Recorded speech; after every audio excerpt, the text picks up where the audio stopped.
Hello, and welcome to Real Cheating Story. I don't know why it never seems to occur to adults that their kids have eyes and ears and are generally pretty savvy when it comes to worldly concerns. The fact is, kids are information sponges. They hear everything, see everything, and react to everything, and much of the time the adults, in their ignorance, don't realize it. This great truth is a mixed blessing, if it's one at all. In my case, it proved enlightening.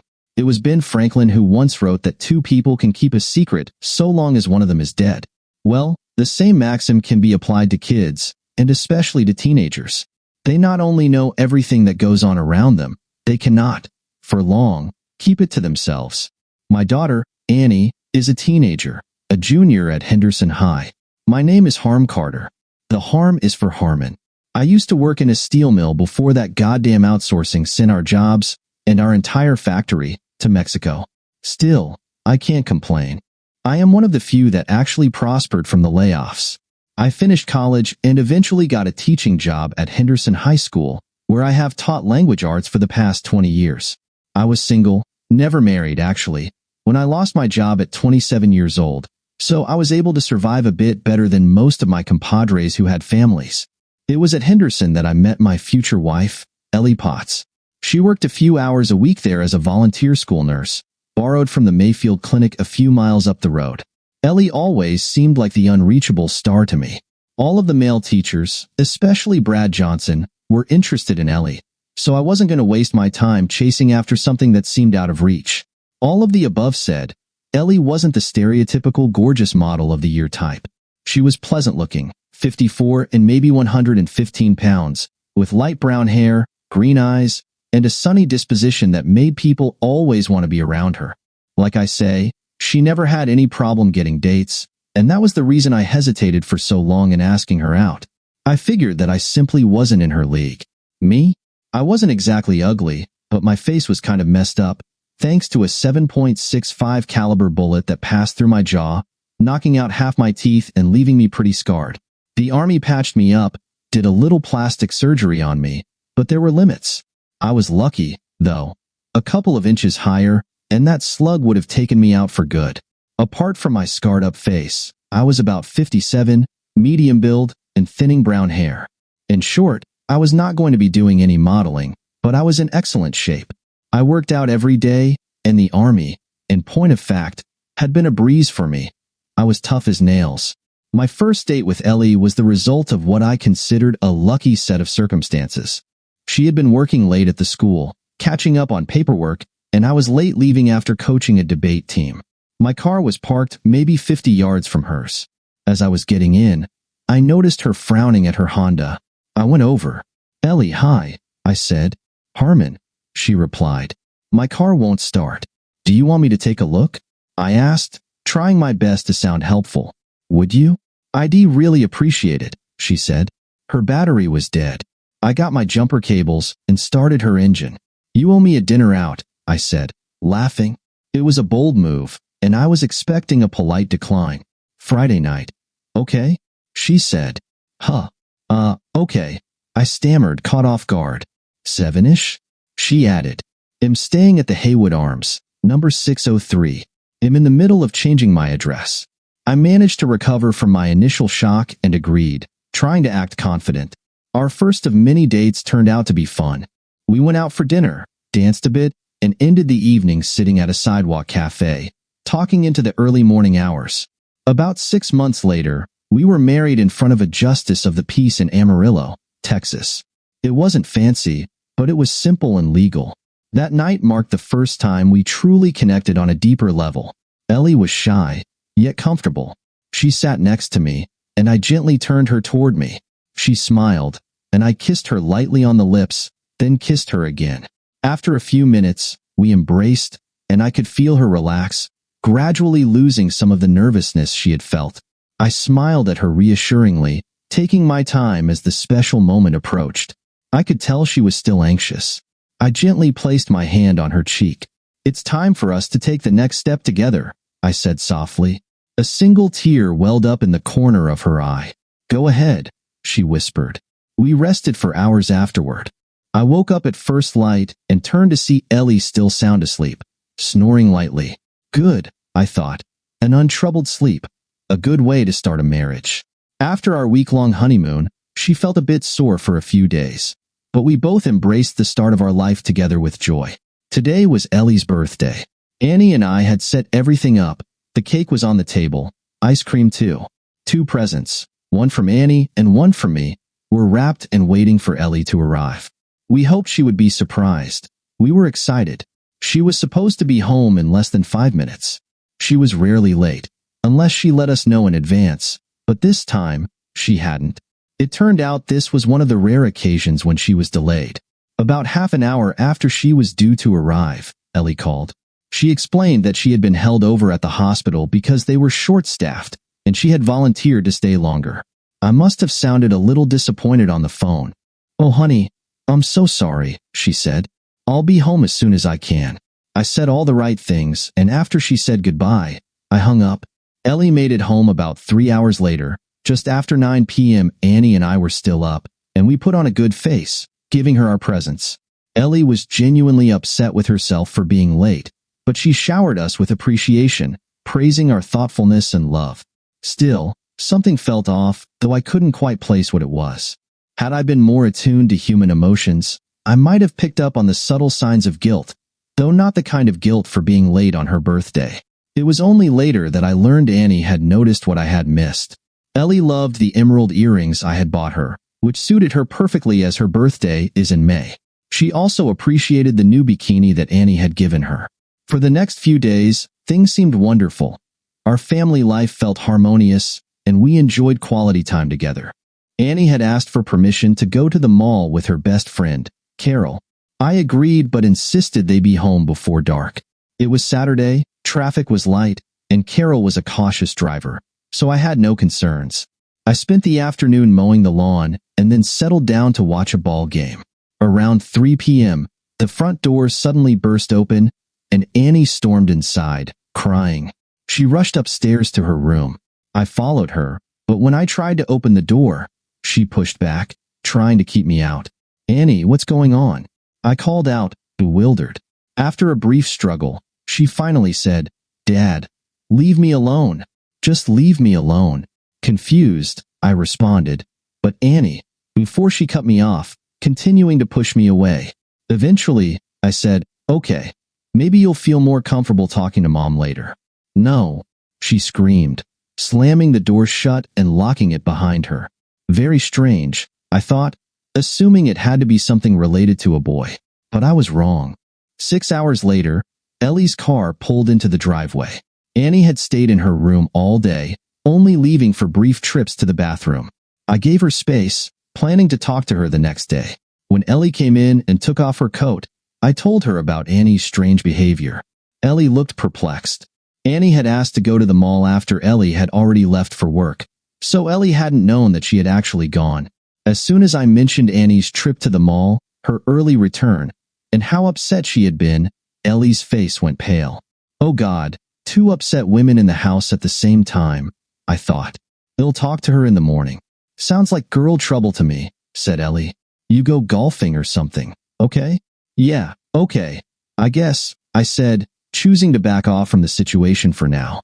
The following morning, I kissed my clearly anxious wife goodbye and headed for the driving range. I knew Cal and probably Sammy would be there, so I wouldn't be on my own. Ellie watched as I drove off, bracing herself for what she feared would be a difficult confrontation with our daughter. She wasn't sure what to expect. Ellie knocked softly on Annie's door. "Go away," came the reply from inside. "Annie, it's me, Mom. Get the hell away from me," Annie screamed. Ellie felt her heart sink, her worst fears almost confirmed. She gathered her resolve and made a decision. She had already grabbed the spare keys from atop the fridge. Slowly, as quietly as possible, she unlocked Annie's door and pushed it open.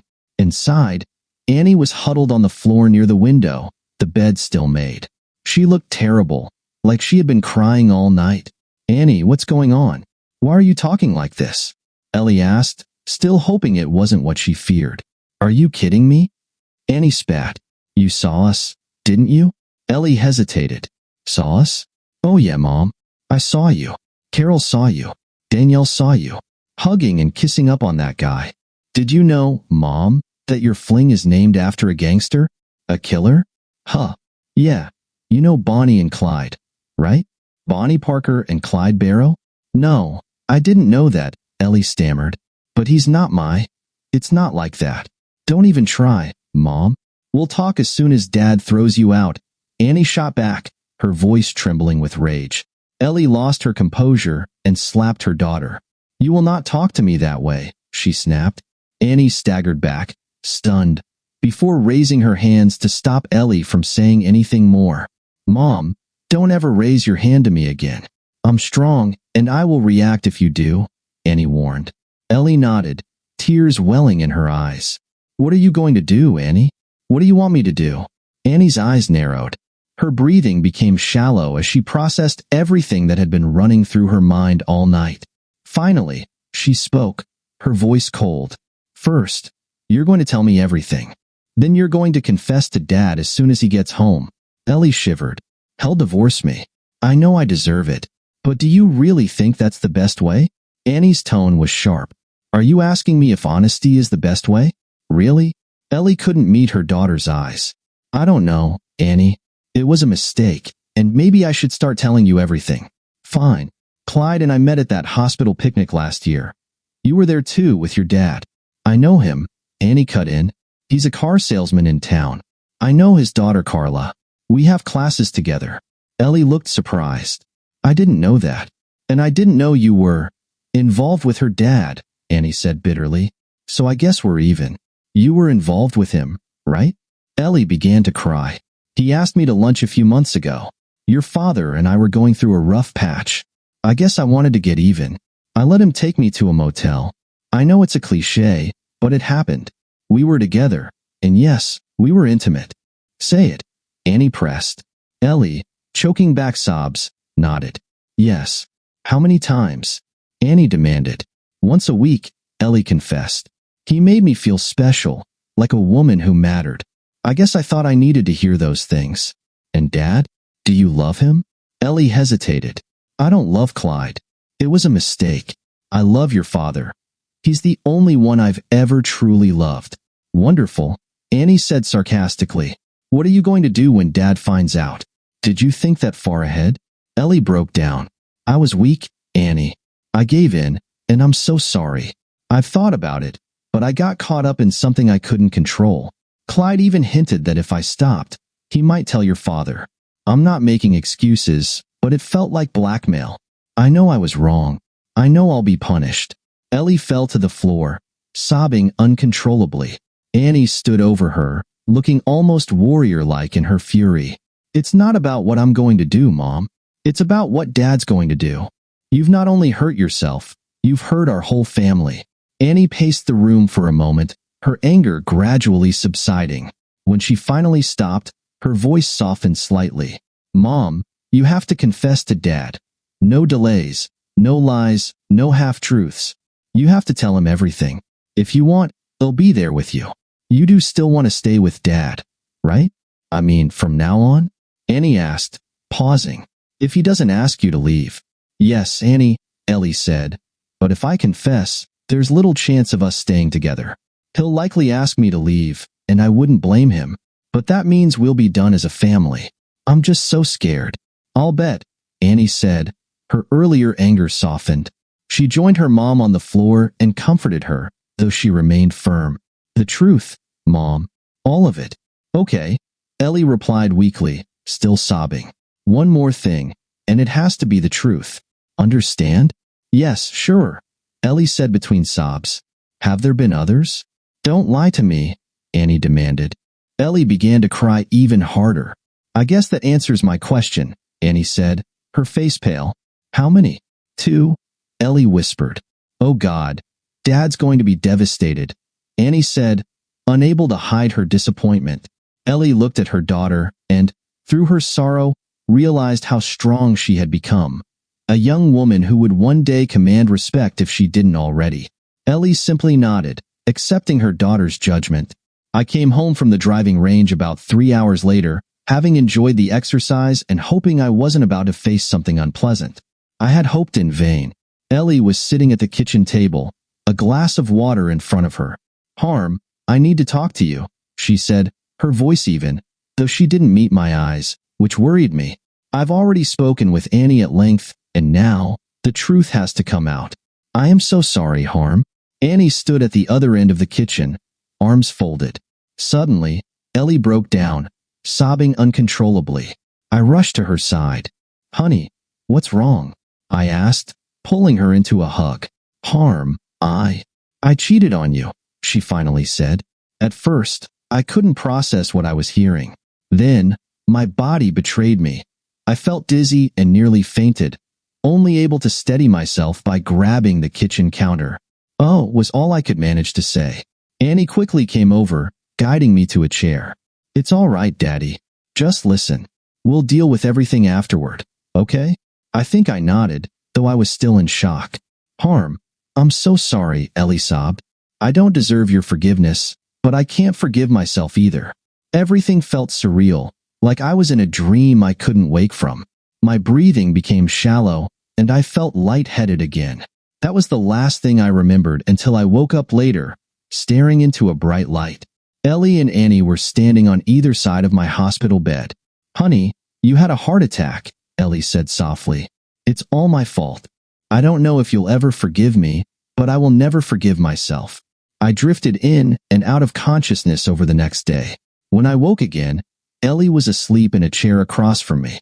Annie had left, probably gone home or to her grandmother's house. As I watched Ellie sleep, the memories began to come back to me. Ellie had cheated on me. Why?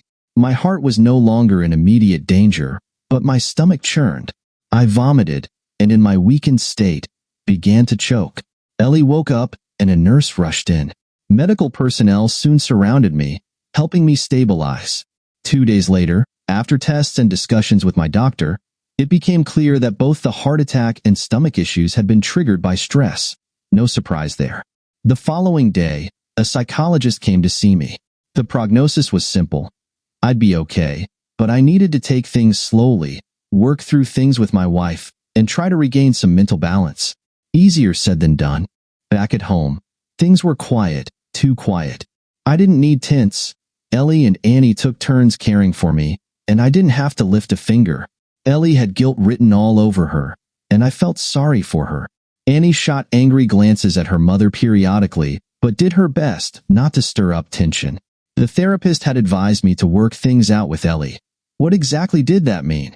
I decided to make an effort to talk to Ellie about everything. I couldn't just sit idly by. I had to do something. But just when I was preparing myself to have that conversation, Annie stepped in with her own thoughts. "Dad, can we talk? Just you and me?" she asked. "Annie, this is between—" "No, Dad.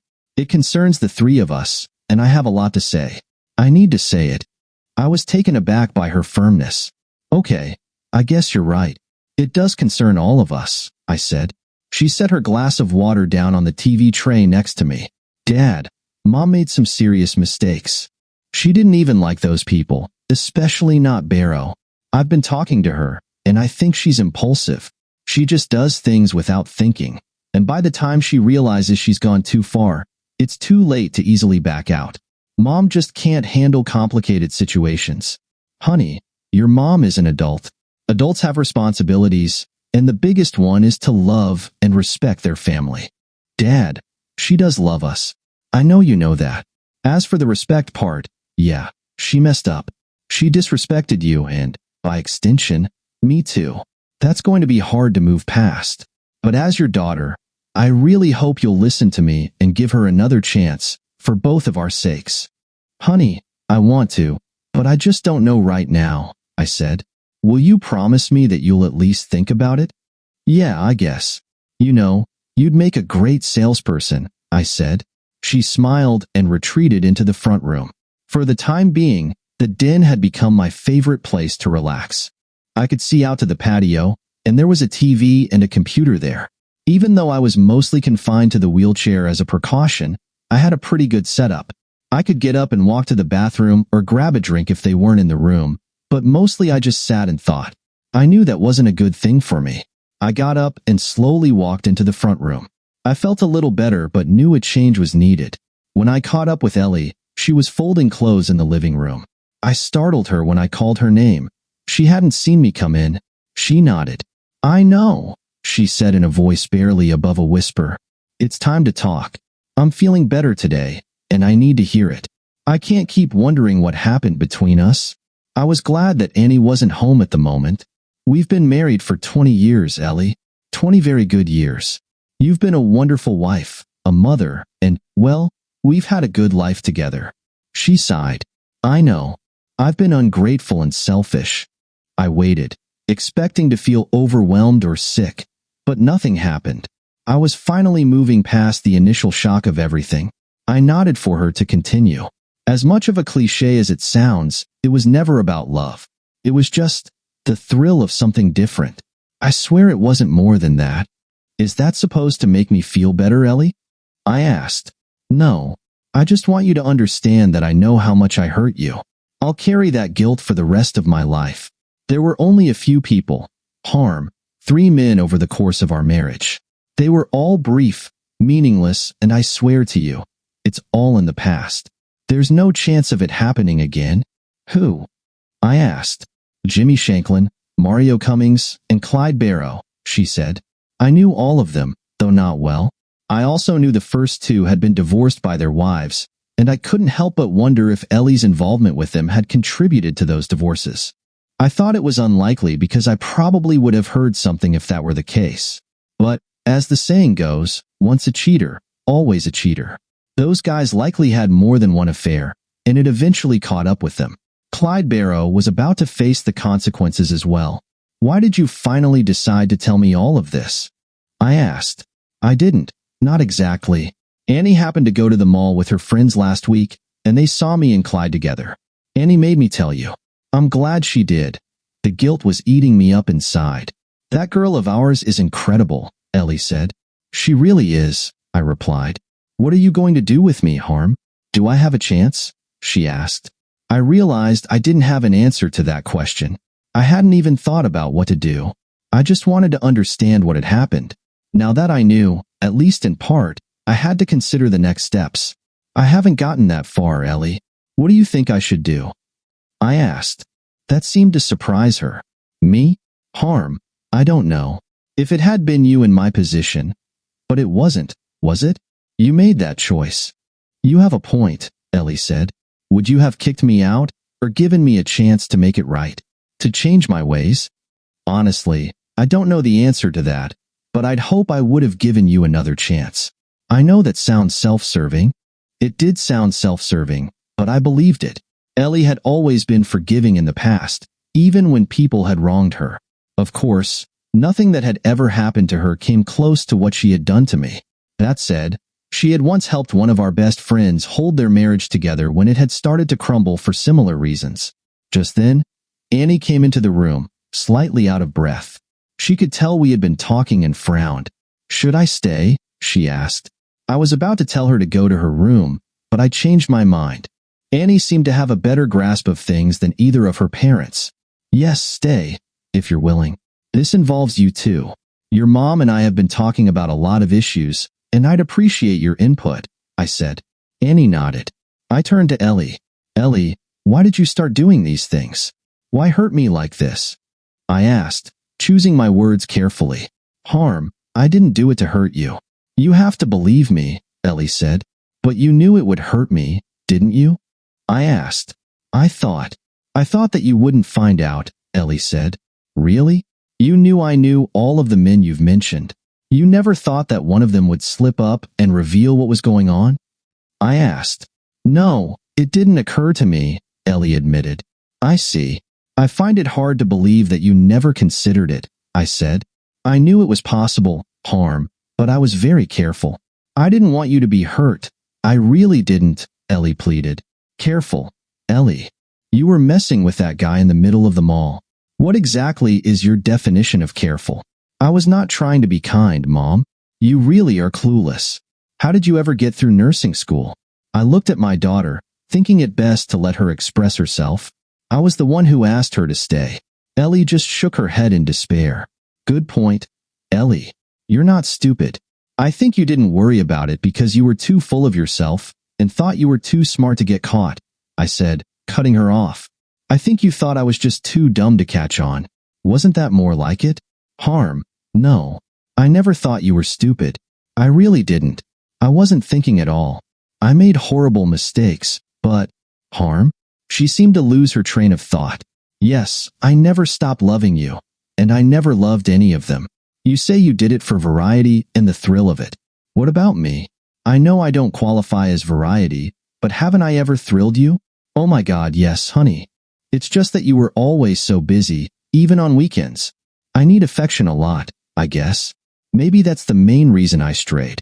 She looked down, and tears started to fall again. That caught me off guard. I sat in silence for a moment, trying to think back and visualize how often I'd run off without considering her needs. I had to admit she was right. I hadn't been the most attentive husband. That didn't excuse her actions, but I could at least accept that I might have done better. Tomorrow, I'm going to start working out again, Ellie.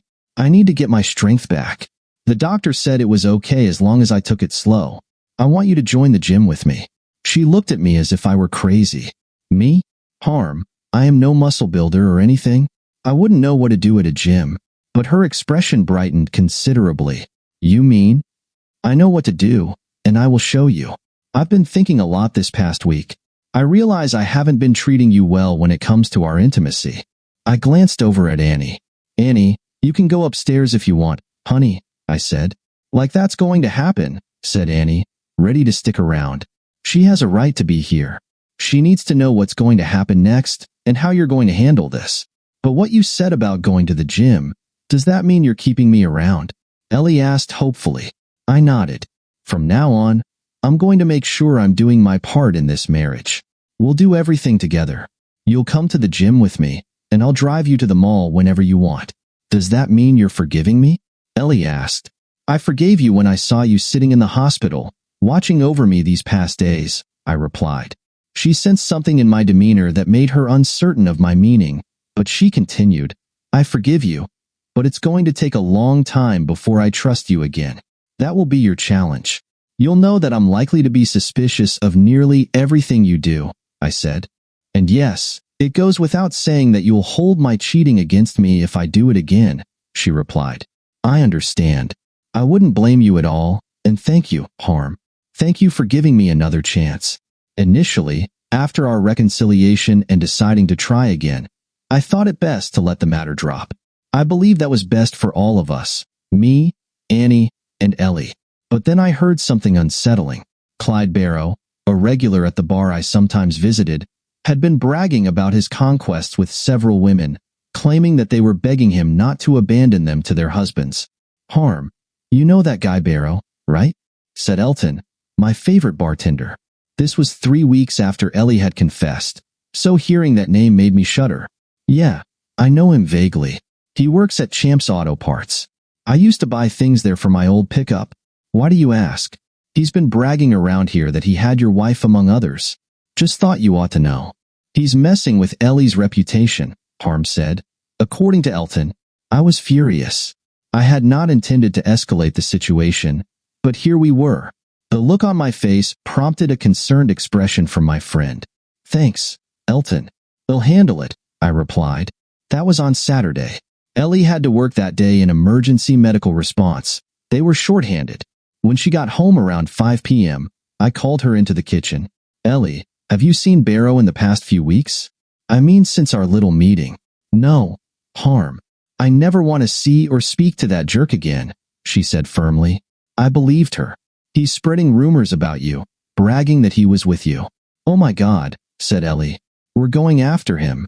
I want to ruin him, but it will mean going public, I warned her. Yes, but he's already making it public. The bartender told me about it today. Do you know his wife's name? Yes, it's Catherine, said Ellie. Do you know how to get hold of her without my having to do the research? Their phone number is listed, I replied. Good. Call her and ask her to come here. Don't tell her why, but when she gets here, you're going to tell her everything. There's no getting around it. I want his reputation ruined, fast and deep. Harm. I'm scared. No need to be. He's doing you and all of us wrong, and we're going to put a stop to it. Earlier, I had thought of more extreme measures to deal with him, But I realized making a big scene would only hurt us more. What if she doesn't believe me? Ellie asked, worried. She will. 3 different high school girls saw you with him. She'll believe you. Barrow is in trouble. Catherine Barrow cried her eyes out on our sofa. She never went home that night. She stayed with us. The next day, she went to her lawyer and got the ball rolling. Clyde was served with papers at work, along with a restraining order. A few weeks later, word got around that she had taken him to court. I breathed a sigh of relief. I had been considering various ways to deal with Clyde, but the results we achieved seemed to have done the job. Not everything could be handled with aggression. The outcome was satisfying, albeit embarrassing for Ellie in some circles. But I thought, at least, it was the end of a miserable chapter in our lives. However, it was also the calm before the storm. For almost a year after our reconciliation and the fallout with Clyde, things were tentative between me and Ellie, but I was beginning to relax. Things were almost back to normal. Annie, on the other hand, was less trusting, perhaps more vigilant, because she loved her mother and was afraid she might fall back into her old ways. The bottom line was that she didn't fully trust her yet. I, however, was pretty confident that Ellie wouldn't return to her past behavior. My confidence led me to be less watchful, and that proved to be a huge mistake. Each end of the school year featured a Parent Appreciation Day for the parents of the year's PE students. There were contests between sons and dads, moms and daughters, and kids against faculty, all orchestrated by the PE department and many volunteers. In past years, these events had always been held at various hotels, but this year, due to funding constraints, it was going to be held at the school gymnasium on Saturday, the 22nd, a week from then. Ellie, who still volunteered her time as a nurse, had signed on to help with the decorating committee. This put her in daily contact with the chair of the PE department, Marco Phillips. Marco was in charge of the gym and all its equipment, which meant he was always around, perhaps a bit too much. He was a big man, around 65 and 260 pounds, and was reputed to be quite the ladies' man, despite being married with 3 school-age children. I knew him well enough to not like him. His braggadocio didn't sit well with me. Marco had an office in the gym between 2 classrooms at the back of the building. These classrooms were designated for the health science courses that all students needed to graduate, overseen by the PE instructors. Marco ruled this domain with an iron hand, and it was said, half in jest, that boys weren't even allowed to use the urinals for fear of making a mess. While likely an exaggeration, it illustrated his dictatorial nature. As a result, Marco had keys to all the rooms, and unbeknownst to anyone, he and Ellie had started using one of those rooms for private meetings since she volunteered for the Parent Day Committee. During one of these meetings, the room was dimly lit, with curtains drawn, creating an intimate atmosphere. Marco, ever the charmer, had an air of confidence. He pulled Ellie closer, and their conversation took on a suggestive tone. He tried to persuade her that she was missing something important in her life, emphasizing that her husband could not fulfill her in the same way he believed he could. Ellie, caught in a web of conflicting emotions, reminded Marco of her commitment to her husband, asserting that while he had his appeal, she wouldn't trade her family for anything. Their dynamic was becoming strained. Ellie was growing tired of Marco's overbearing attitude. I was scheduled to return home late Saturday the 14th from an NCT conference in Indianapolis. Ellie should have been home, but I was unable to reach her by phone, which made me uneasy. I knew our daughter Annie was away on a trip, and I was determined to surprise Ellie by arriving home a day early. As I daydreamed about the weekend ahead and the upcoming faculty party, I eventually fell asleep on the flight. When I woke up, we were making our final approach. I took a cab home, not wanting to impose on Ellie to pick me up unexpectedly. She was likely busy at the school, preparing for PE parent night, and I was looking forward to a warm welcome from her after my trip. I knew Annie was still up in the Sierras on her annual backpacking trip sponsored by the environmental club she had joined at the junior college a few months ago. I fully expected a weekend of uninterrupted fun with my wife. What I didn't expect was the car in my driveway that wasn't one of ours. Ellie wasn't alone. My heart caught in my throat. Past experiences made me wary, and I feared the worst. I parked a few doors down and made my way to the side gate at the end of a short path between the garage and the neighbor's hedge. It was late in the day, and the sun was low behind me, helping to conceal my movements. I needn't have worried. The house was unusually quiet. No vacuum cleaner, no clanging of dishes, no humming or singing. My wife always sang while doing housework. I peered into the dinette from the kitchen doorway. Beyond it lay the living room, where I saw my wife reclining on the couch with another man. They were sharing a kiss, and I recognized him as Marco Phillips, the PE teacher. I felt a wave of nausea. Resisting the impulse to rush in and confront them, I realized I needed to think. I knew that if I barged in, it could lead to a messy situation, with two of them against me. I was already contemplating divorce. This would be the second time she had cheated, and I was determined it would be the last. Quietly, I slipped out of the house and made my first call to Rex Coleman, a college friend who had become a private investigator. He agreed to conduct surveillance on Marco, and at that moment, I felt more inclined toward revenge than anything else. I wanted to ensure that the man who had crossed me would pay dearly, perhaps even more than I wanted to confront Ellie. My thoughts drifted to Annie. This situation could hurt her, but I hoped she would weather the storm as she had in the past. I took a motel room for the night, planning to return home the next day. That night, I brooded and drank, trying to make sense of everything. I woke to a gray and rainy day, the weather matching my mood. I knew I needed to keep it together until I figured out how to handle my situation. Later, I called Rex back for the name of a lawyer with a winning track record. He recommended Adele Carter, whose office was nondescript and messy, reminiscent of lawyers in movies like Aaron Brockovich. But appearances can be deceiving. She was clearly a fierce advocate. Though I wasn't feeling good, I felt a renewed sense of purpose. I wasn't feeling good, but I felt more secure. My lawyer assured me my case was already strong. I could prove that Ellie had cheated before. My only concern, which wasn't significant, was that I hadn't made a major issue of it at the time. Love is complicated, and even now, I wasn't looking forward to what I had to do to Ellie. I wasn't keen on the label of cuck being applied to me, but I also didn't want to bring Ellie down without addressing Mr. Phillips. At some point, Rachel Phillips would be brought into this, and I had no doubt she would confront her husband. Miss Carter also assured me that my private investigator, Rex, was the best. If there was anything to uncover, he would find it. I had given Rex a key to my house. While I wasn't sure if Ellie and her companion would use our place again, I suspected they might. Oh God, I thought, how could she be so reckless? With her history, to risk it all in our own home?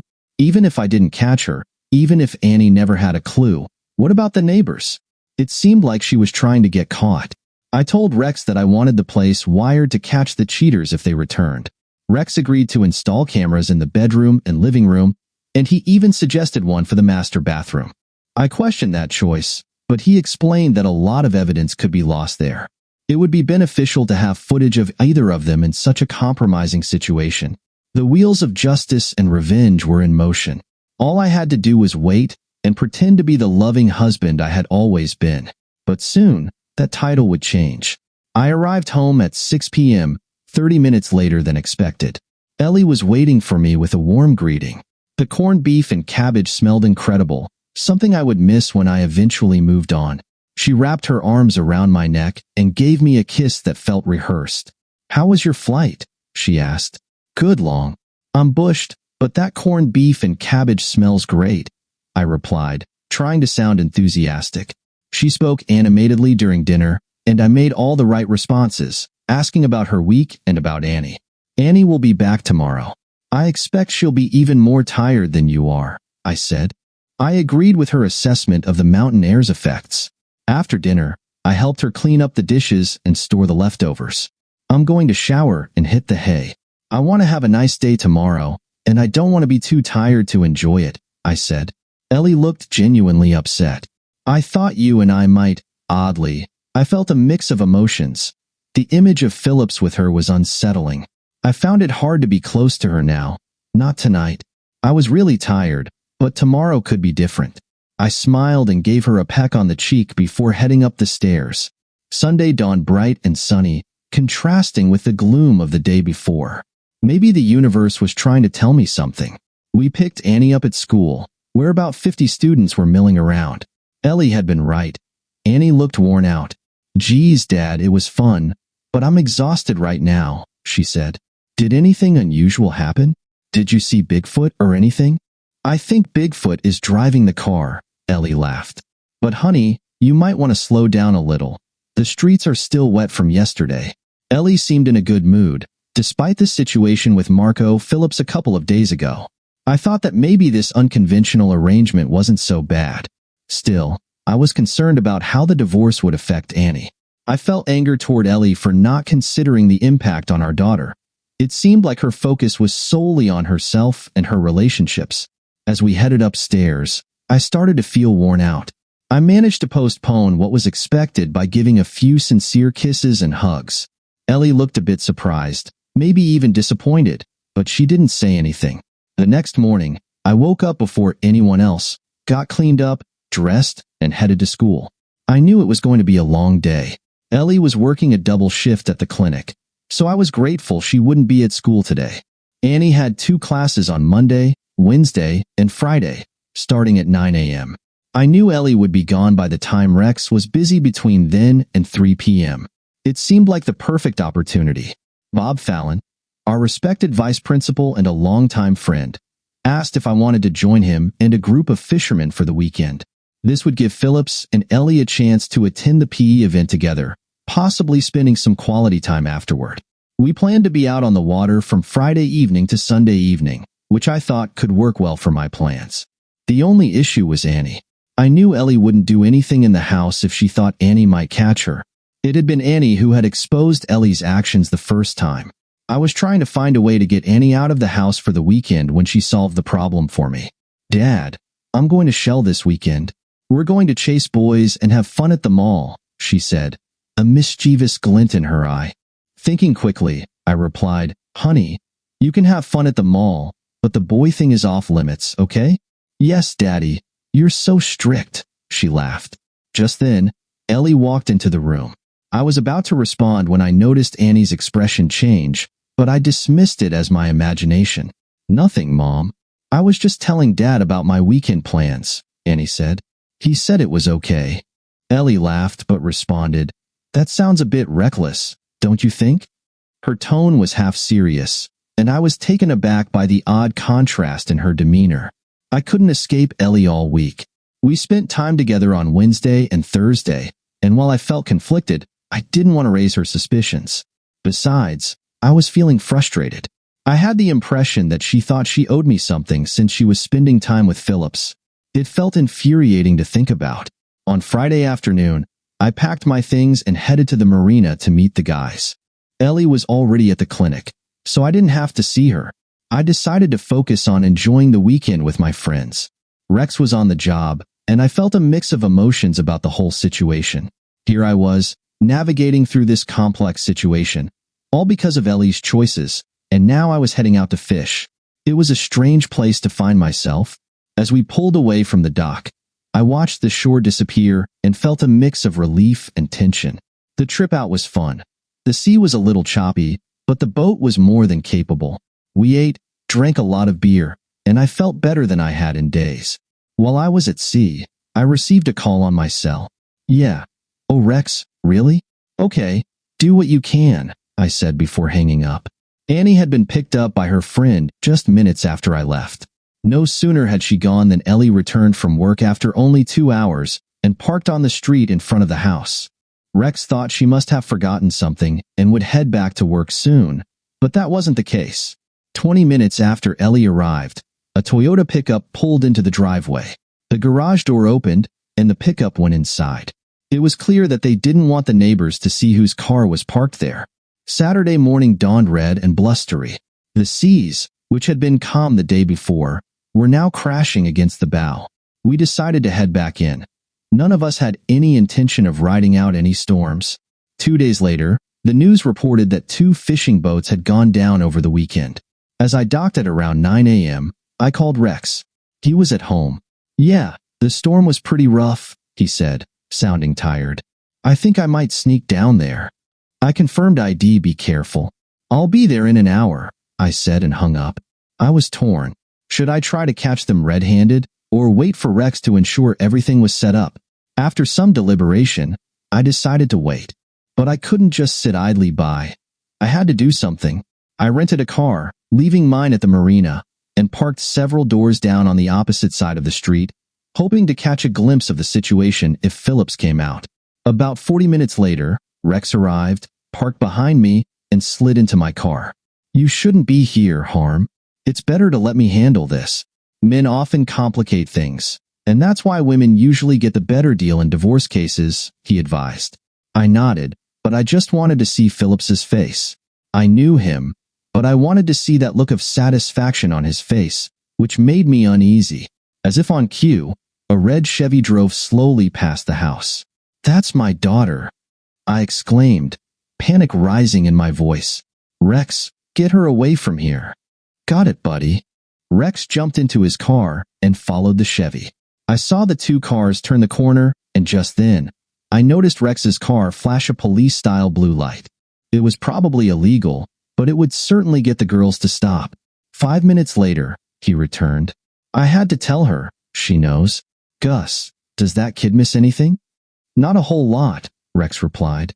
"Tell her if she ever needs a job to look me up." I stared at him, surprised.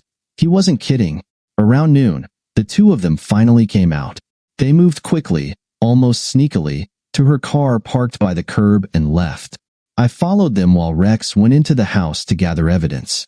I was to call him as soon as I knew where they were headed. 10 minutes later, they pulled into an IHOP. Apparently, Ellie was too tired to cook breakfast. I wondered who would be paying. I had the urge to go inside and overhear their conversation, but I resisted. I called Rex. "Yeah, they're at the IHOP on 3rd. "Got it. The audio is excellent," he replied.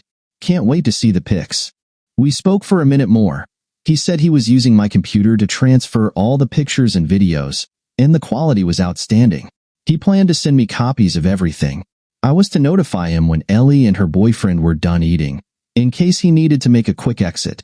Almost an hour later, Ellie and her boyfriend exited the restaurant, holding hands, talking, and smiling.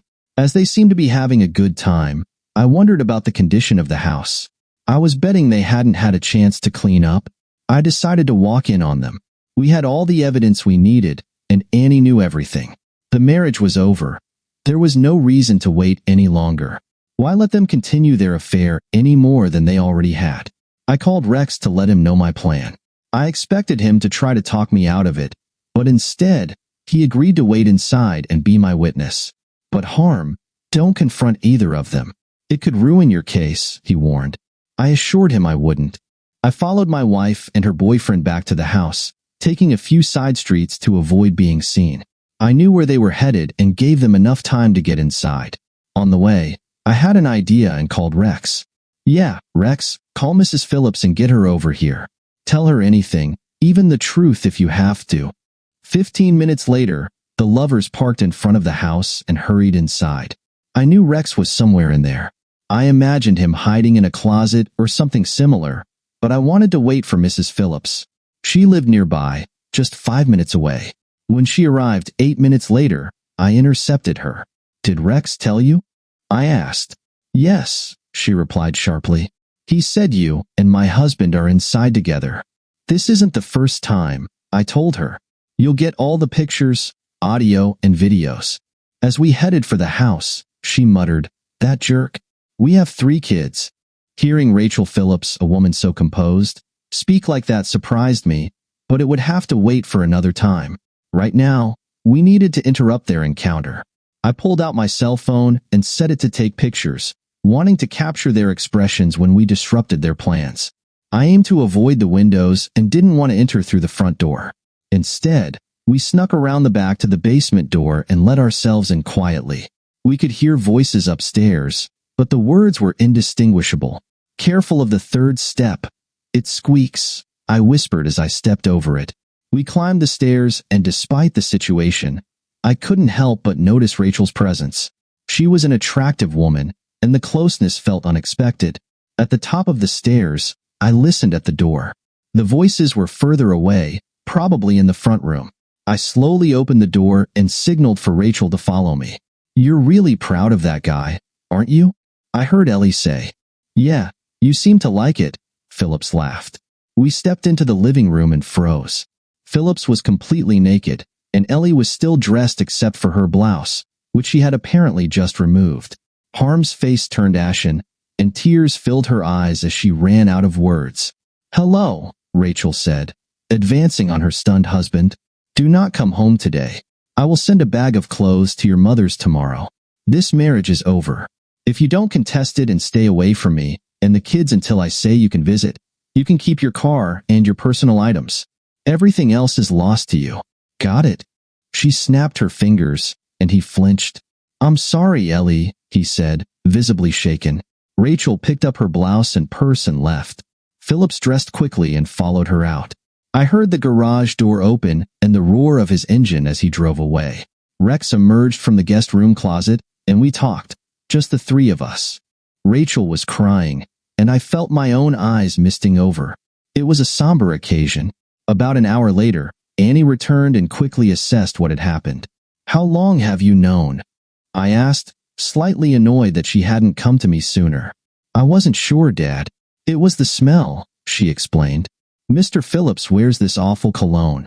Last week when you were gone, I smelled it in the house. I knew it wasn't yours. At least I was pretty sure it wasn't. So I got suspicious and arranged to be at Shell's. I wanted to see if he showed up when he thought we were gone. He did, and I was going to try to call you. But Mr. Coleman stopped me." Rex spoke up. "My offer to help you still stands." I just shook my head. "What are you going to do about Mom?" Annie asked. "I'm divorcing her, Annie. I have no choice. I love her, but she can't resist the temptation." "I know, Dad." The next several days were a nightmare. The pressure was off, but my lawyer was eager to proceed. Rex was supportive, and we met a couple of times to drown my sorrows in a tankard of ale. Actually, several tankards. But I missed Ellie, my cheating heart. The reality that I might never see her again weighed heavily on me. After so many years and the psychological investment in our marriage, along with our shared love for our child, it wasn't easy to forget everything and start anew. Rachel had become a friend. She had kicked her husband out and needed a sympathetic ear as well. For his part, Mr. Phillips had remained scarce since the day of reckoning. I had a feeling he would try to improve his situation whenever the opportunity arose. He had quit his job at the school, realizing that being around me was more pressure than he wanted to endure, at least for now. The fact that his resignation had been accepted without any fuss was telling. I was sitting in the bar alone, talking to Elton. The place was quiet, which suited me just fine. I had grown weary of well-meaning people trying to cheer me up since the end of my marriage. I needed space, apart from my favorite bartender, of course. "Harm, I hear that Phillips guy quit the school. Is that true?" Elton asked. "Yeah, it's true," I replied, feeling indifferent. "I figured it was. He used to come in all the time. Haven't seen him since you and Ellie." He trailed off, sensing the mood. I nodded, lost in thought. Elton wandered to the other end of the bar as another customer signaled for a drink. I barely registered what he said next until I felt a presence behind me. I turned around and there, as bold as ever, stood Marco, the former PE department chair at my school. "Well, who do we have here?" "Mr. High and Mighty," he sneered. I didn't respond, hoping he would just leave. "What's the matter? Cat got your tongue, hotshot?" His voice dripped with venom. "Don't push it, Marco." "I'm not in the mood," I replied, trying to keep my cool. "Oh, you're not in the mood? Well, what if I am?" He shot back, moving closer, a smirk on his face. "Bad judgment on your part," I said, standing my ground. Marco moved toward me, and I prepared myself. He still had a court date with Rachel, and I didn't want to give him any reason to provoke me. He threw a punch, but I sidestepped him, and he stumbled into the bar. He turned to face me again, beckoning with his finger. I remained silent, knowing Elton was watching from behind the bar, amused by the situation. "Oh yeah, I forgot you were some kind of big-shot army man. Let's see how much you remember," he said as he charged at me. I anticipated this mistake and stepped aside, delivering a swift kick to his knee. He collapsed to the ground, gasping in pain. "Oh God, it hurts like hell," he cried. After a few minutes of swearing and struggling, he crawled toward the door and managed to get himself upright enough to stumble outside. I returned to the bar, feeling a mix of triumph and frustration. How could Ellie have chosen someone like Marco Phillips over me? The insult felt almost worse than the betrayal itself. The last time I saw Ellie, she had rushed out of the house, clutching her blouse and purse, not even bothering to take her car. I later found out from Rex that she had called a cab a few blocks away and vanished from my life. I thought she would try to reach out during the following days, but as the days turned into weeks, I realized I was wrong. At first, I was mildly concerned, then worried, and eventually very worried. My last impression of her was one of guilt and sadness. I hoped she wouldn't do anything rash. That was 3 years ago, and the memory was still fresh. Now, I felt a profound emptiness. I was alone. Not in the sense that I had no one around me or couldn't find someone to date, but in a deeper sense. My ex-wife hadn't even shown up for the divorce. I had made my lawyer, Miss Carter, who shared my last name, commit to giving her half of the estate, but I doubted she was even aware of the settlement or the divorce. I expected she might have guessed I had gone through with it, but it still felt sad, cold, and empty, just like my life. Ellie ran away that day. Initially, she didn't even realize how disheveled she looked. She stopped behind a tree and hurriedly put on her blouse before heading out again. She had $35 and a couple of credit cards. In a moment of desperation, she bent the cards in half several times and tossed them into a smelly trash can behind a convenience store.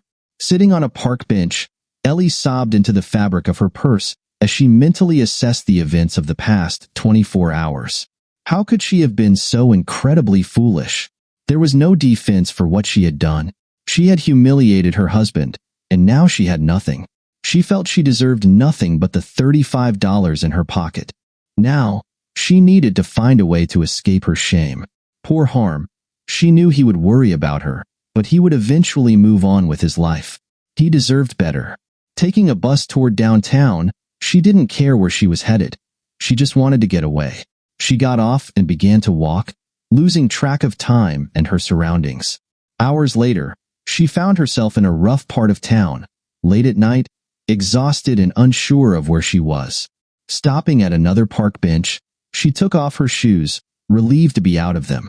Just then, a voice interrupted her thoughts. "Hey, woman, what you doing?" She ignored him, looking around and realizing the danger of her surroundings. The man approached her, looking grubby and unkempt, and she instinctively knew he was a regular in this neighborhood. "You know where you are?" he asked. "No," she replied hesitantly. "I saw you hesitate. You're new here, aren't you?"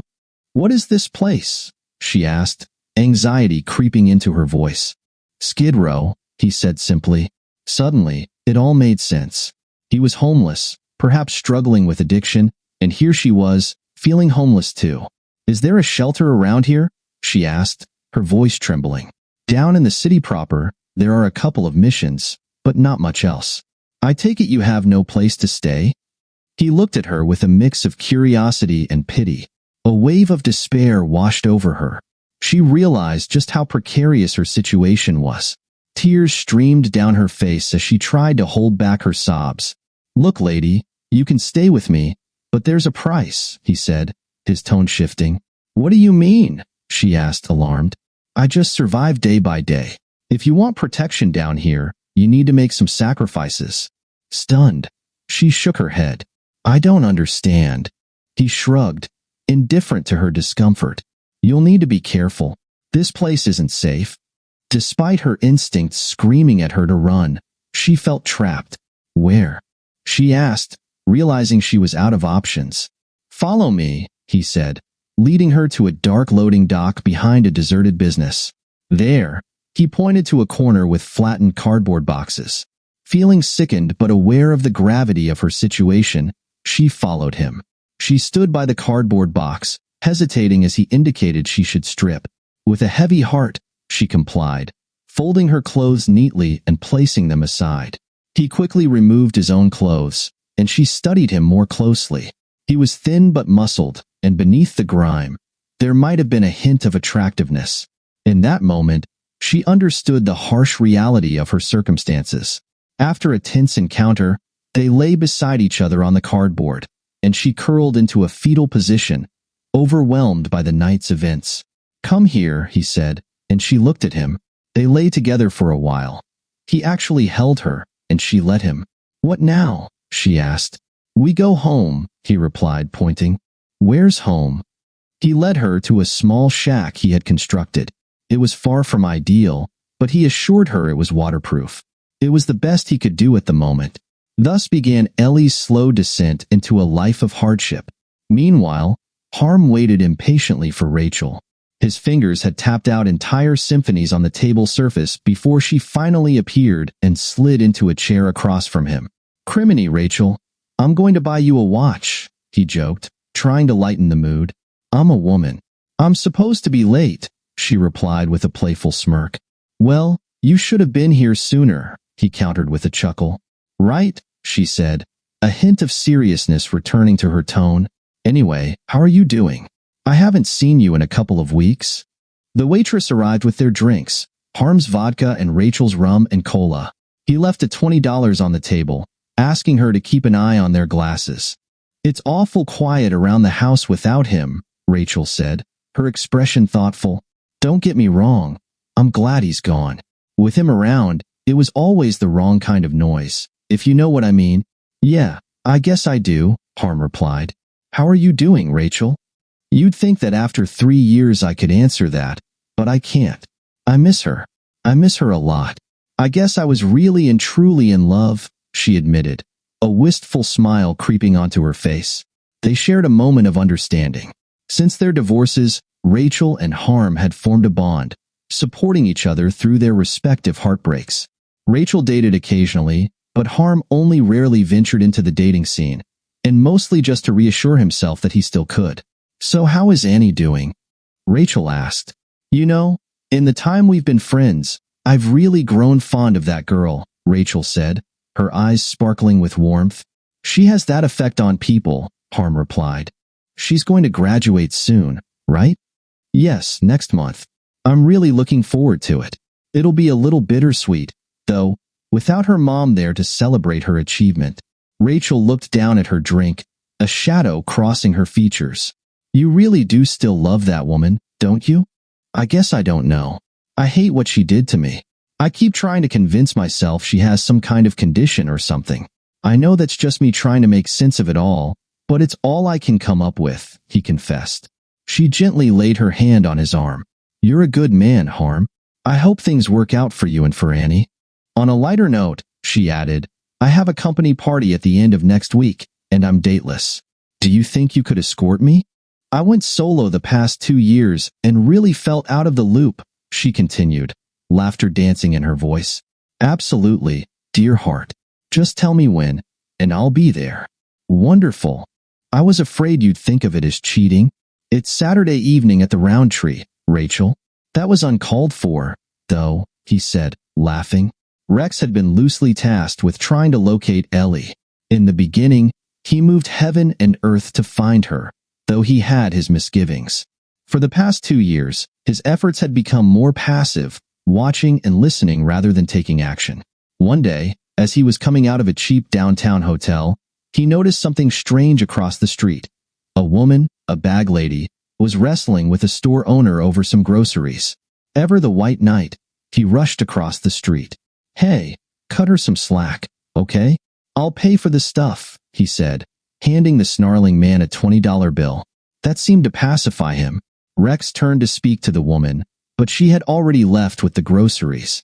Determined not to waste the opportunity, he adopted a friendly demeanor and asked the store owner, "Ever seen this woman around here?" He showed him a picture of Ellie. "Are you kidding?" the man replied, surprised. "Why do you ask?" "You just bought her groceries," Rex pointed out. The man nodded. "Her name's Grace. I don't think she has a last name." "None of them do." Rex felt frustrated. So near yet so far. Now he knew for a fact that she was in the area. Since she had never seen him, he could observe without fear of being recognized and having her vanish again. He recalled that fateful day when she had rushed out the door and into thin air, leaving him hidden in the bedroom. Meanwhile, Annie was exiting her philosophy of aesthetics class when Carol Montgomery approached her. "So, Annie, has your mom been found yet?" Carol asked. "No, not yet. We're still hoping," Annie replied. Why? Your dad needed to be rid of her. She was a mess, Annie, and you know it, Carol insisted. Annie's expression darkened. Don't ever say that again. You'll be able to avoid a lot of dental bills. Well, you know what I say is true. We both saw her that day in the mall. All over that guy. Danielle saw it too, Carol added, oblivious to the tension. Carol had never seen the right hook that had taken her down when the dust had settled, leaving Annie in cuffs in the back of a squad car. Harm, he said, picking up the phone in his room at the school. Could you please come to the office right away? The voice of Bob F. in the VP's office requested. Sure, I'll be right over, he replied. At the office, he learned that Annie was in trouble with the police and being held at Central Jail. He rushed out the door, hoping they would accept credit cards down there. In the car, Harm and Annie sat in silence almost the whole way home. Finally, he asked, Okay, why? She insulted Mom. Called her a Annie, he interrupted, glancing over at her. I couldn't take it, so I unloaded on her, Annie confessed. Gus, he said. The officer said the girl is in the hospital. Yeah, well, she brought it on herself. No one talks that way about my mom or my dad, either, Annie retorted, defiant. I hope this doesn't cost us a lawsuit, Harm said. I'll pay it, Dad, if it comes to that, she replied. Dear heart, we'll play it by ear. From what I hear, she provoked you. That may mitigate things some. We'll see, he said, trying to remain calm. They drove the rest of the way home in silence. Harm didn't let it show on his face, but he was secretly proud of his daughter. She had acted impulsively, but he knew he would have done the same thing. Oh, Ellie, he thought, his heart heavy. If you only knew. The legal matter between Annie and Carol was resolved in an unexpected way the very next day. Hey, you're Harm Carter, said a big guy leaning against a pillar in front of the administration building. Yes, I am. What can I do for you? Harm replied. The guy approached and landed a powerful punch right into Harm's jawline. How does it feel? He sneered. My name's Ames Montgomery. You might remember me. I was ranked 6th in the WBA heavyweight division a few years back. If your daughter ever messes with mine again, you'll be seeing me again, he said before stalking off.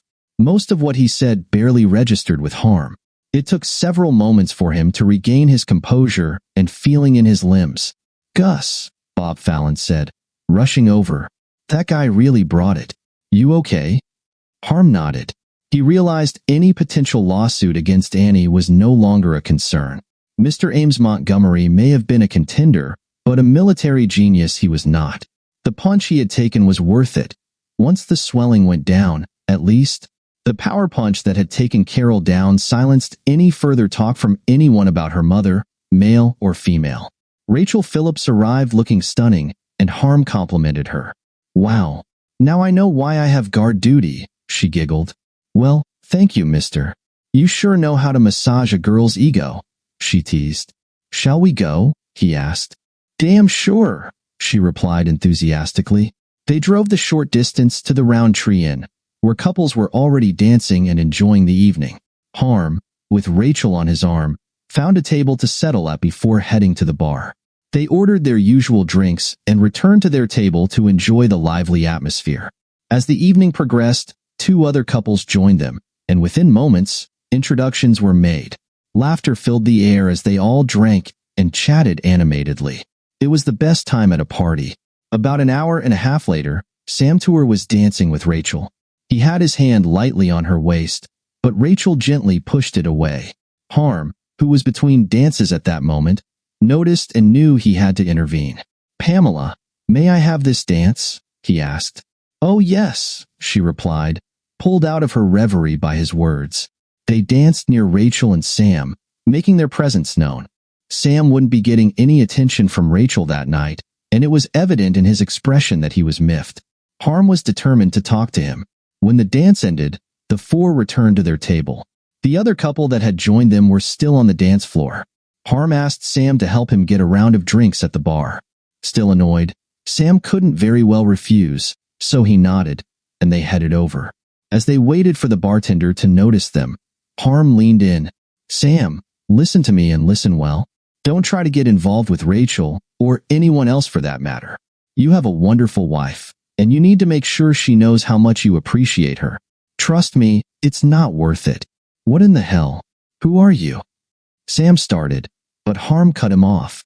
He took a firm grip on Sam's shoulder and leaned closer. I know what I'm talking about. You have a great lady there, and straying will only lead to regret. Take it from me. Harm released Sam and smiled at him. You've got a lot of nerve, Sam said, trying to regain his composure. Yeah, I know. I'm an a-hole, Harm admitted with a laugh. But I'm an a-hole who cares about you and your wife. Sam huffed, clearly skeptical. They finally got their drinks and returned to the table. The rest of the evening went smoothly. After he got over his embarrassment from Harm's earlier confrontation, Sam danced all but 2 dances with Rachel. He even kept his hands to himself during those dances. By the end of the night, as they went to get the ladies' wraps, Sam approached Harm. I want to thank you. I've thought about what you said. I've got 6 kids and a pretty good-looking wife. I really don't need anyone else, do I? No, you don't. And for the record, your wife is stunning, Harm said.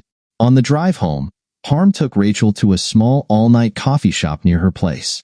They sat sipping their cappuccinos contentedly. What did you do to Sam? Rachel asked. He apologized to me for his earlier behavior, Harm replied. I think he realizes what he has now. You know, you're a pretty nice guy, Rachel said, covering his hand with hers. Meanwhile, Rex had managed to find Ellie, but decided to keep his distance until he figured out how to approach her. He knew he couldn't make her return if she didn't want to, and he wondered if Harm would be open to reconciliation if he had the chance.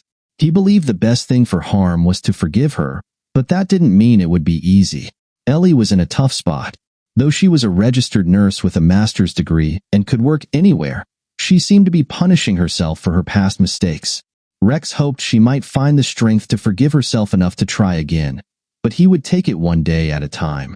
One day, while keeping an eye on her, a man from the area knocked her down and grabbed the bag she was carrying.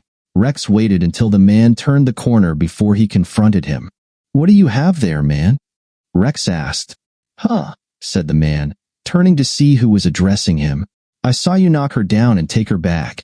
Give it back to her right now, and I won't make this difficult, Rex said, pulling his jacket open to reveal a firearm in his belt. Mister, it's just a bag of oranges, the man said, attempting to dismiss Rex. She said she'd get me some, but then she wouldn't share. I dumped her because of that, he said, expecting the other to understand. Rex replied, take the oranges back and give them to her. I'm not going to say it again. The man hesitated, considering protesting some more, but he quickly decided against it. It wasn't worth the risk of tangling with someone who clearly didn't belong in the area. Okay, he relented and retraced his steps to return the oranges. Rex watched from behind a dumpster, observing as they talked for a few minutes. He saw the man return the bag to Ellie and, in a moment of desperation, noticed him touch her shoulder. Rex felt a wave of concern wash over him. Had she really fallen that low? He couldn't wait much longer. Ellie needed to get out of there. He watched as they sat together, each enjoying an orange, with Ellie smiling up at the man. The irony struck him hard. Ellie had likely connected with him for a sense of safety.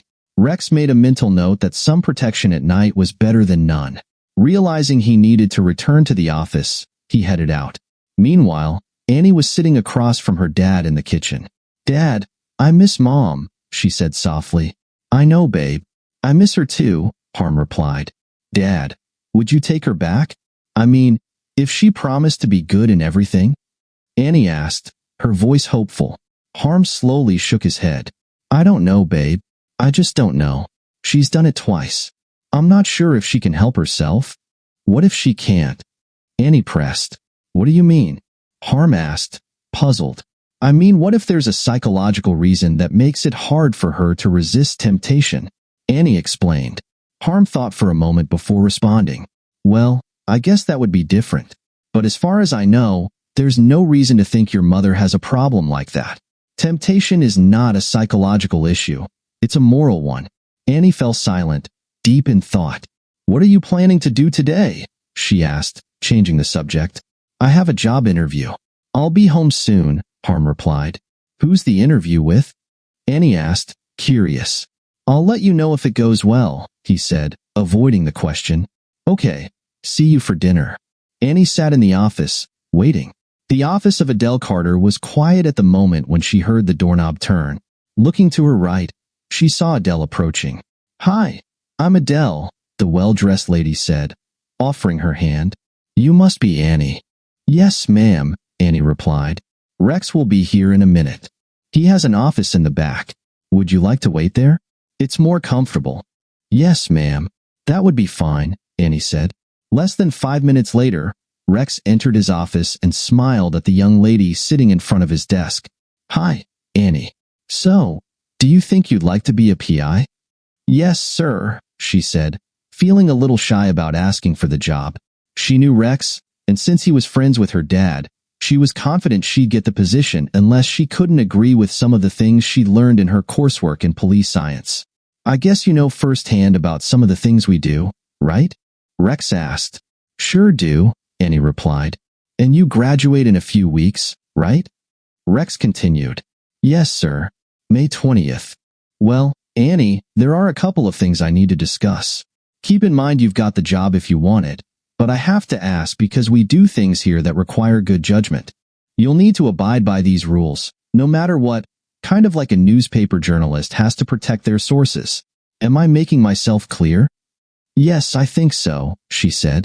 And a lot of the work can be tedious and unrewarding. Some of it is downright distasteful, he warned. Yes, I know. Like spying on cheaters or working for people you wouldn't want to be associated with, Annie replied.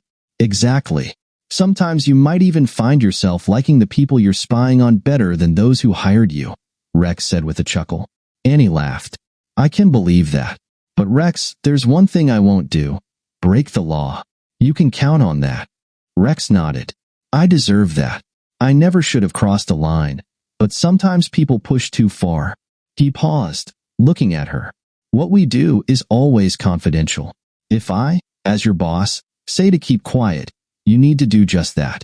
Are we clear? Yes, sir, Annie replied. Welcome aboard, Annie. I've already prepared the paperwork. Miss Carter, who employs both of us, has prepared the documents here. Take a look, and if you wish, sign and date them in the marked places. Annie examined the relatively simple documents closely. Is that my salary? I mean, I'll be earning every dime of it, she replied. Your days of freeloading off your dad are over, he joked, almost choking with laughter. She signed and dated the papers, then pushed them back to him. Okay, remember, we are not bankers. We don't keep bankers' hours. We have no time clocks and no union representatives. You're on the job starting now. Okay, sure. Now I'm going to tell you something in confidence. You are not at liberty to share this with anyone for any reason until I say so. Got it? Yeah, I got it, she replied, becoming a bit irritated by the repeated caution. Then I found your mom, he said, letting his words sink in. Pardon me, she replied, stunned. I found your mom, but you cannot tell your dad, not yet. In fact, you might not ever be able to tell him. I'm still working on that, he said. Rex, Annie exclaimed. I'm the boss here, he replied, and I'm using that judgment I mentioned earlier. For this to be useful, both your parents need to be on the same page. Otherwise, we'll just be reopening old wounds. He paused, gauging her reaction. You and I will be going to see your mom today. If she's open to seeing him, we'll take it from there. Are you with me? Annie was shaking with emotion. She could hardly sit still. Yes, she said between clenched teeth. Let's go. Rex smiled, and they drove in silence. The day was hot and muggy, but the air-conditioned car kept them comfortable. Can I ask where we're going? Annie inquired. Skid Row, Rex replied. Annie looked at him, her mouth agape. She could hardly believe what she was hearing. Where your mom is? Yes, she's in a tough spot. She's struggling and clearly depressed. I'm worried about her, and we need to approach this carefully. My God, Annie muttered, feeling overwhelmed. They pulled into a small, littered lot at the back of a soup kitchen. Rex gestured for her to get out. She should be in here around this time. He handed her a fishing cap and a pair of dark sunglasses that covered much of her face. We'll observe for a few minutes, okay? Okay, Annie said. One more thing. I had you wear those old clothes for a reason.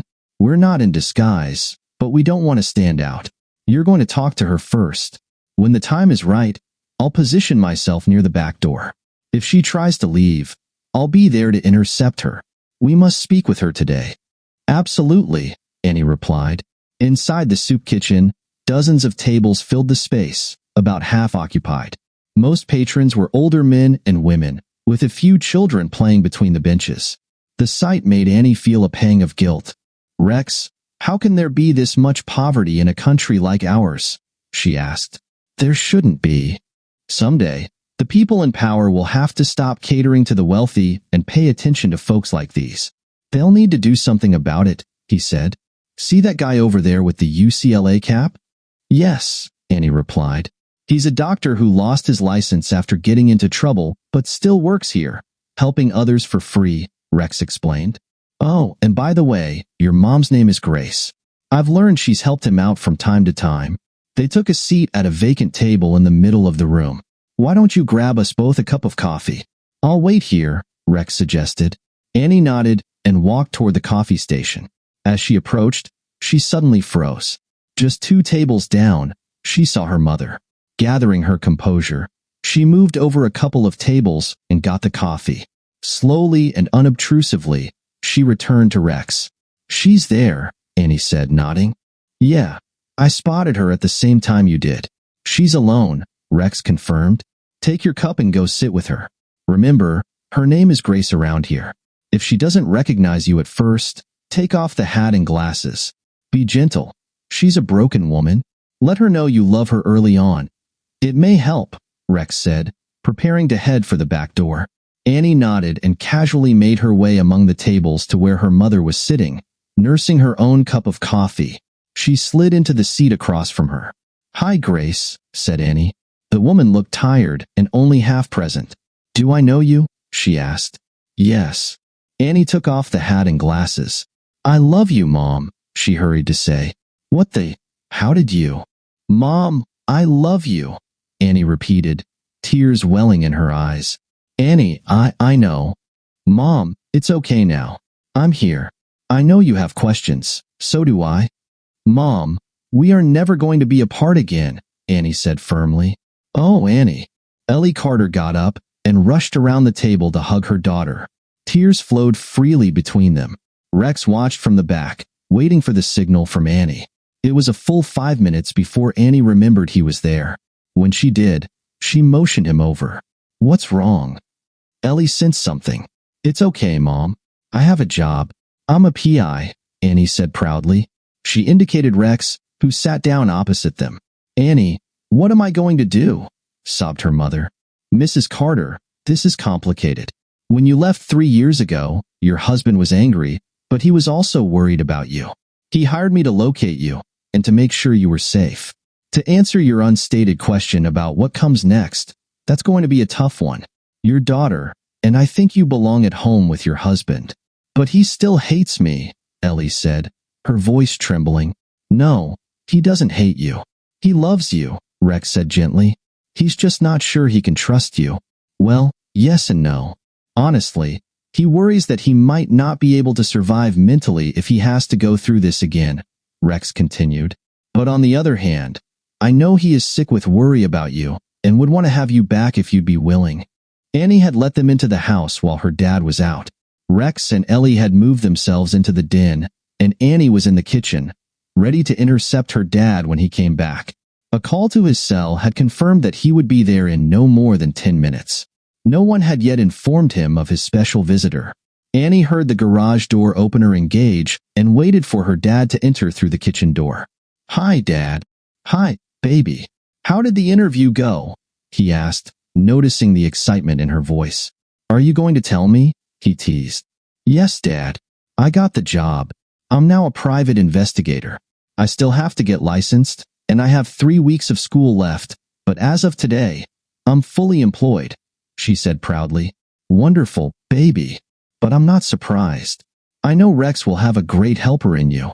Yes, he will, Dad. I intend to be the best. Harm Carter smiled, filled with pride for his daughter. Dad, there's something else. "I need you to meet someone," Annie said, and for a moment, Harm felt a twinge of worry. Did she have a boyfriend? Was he about to meet his future son-in-law? He wasn't sure how he'd feel about that, but there was nothing he could do about it now. So he replied, "Sure, Annie. When and where?" Annie took his hand and led him into the den. He stood in the doorway, motionless. A woman in ragged clothes, with bags under her eyes and unkempt hair, sat on the couch. But for all the incongruity, this was his ex-wife. "Ellie!" he exclaimed, tears beginning to flow from his eyes. He went to her and wrapped his arms around her shoulders. "Don't you ever leave me again," he said, his voice trembling. She leaned into him, sobbing. Annie joined them on the couch and wrapped her arms around her parents. They were a family again. The days ahead would take a lot of work, but for now, nothing mattered but the touching, the crying, and the healing. Rex smiled to himself, knowing he and Harm would talk later in the week. For the moment, he was done. He had done his job, and for once, it was a happy ending. Well, there were some good days, weren't there? He thought as he let himself out. Dear listeners, please share your thoughts in the comments section below. And don't forget to like, share,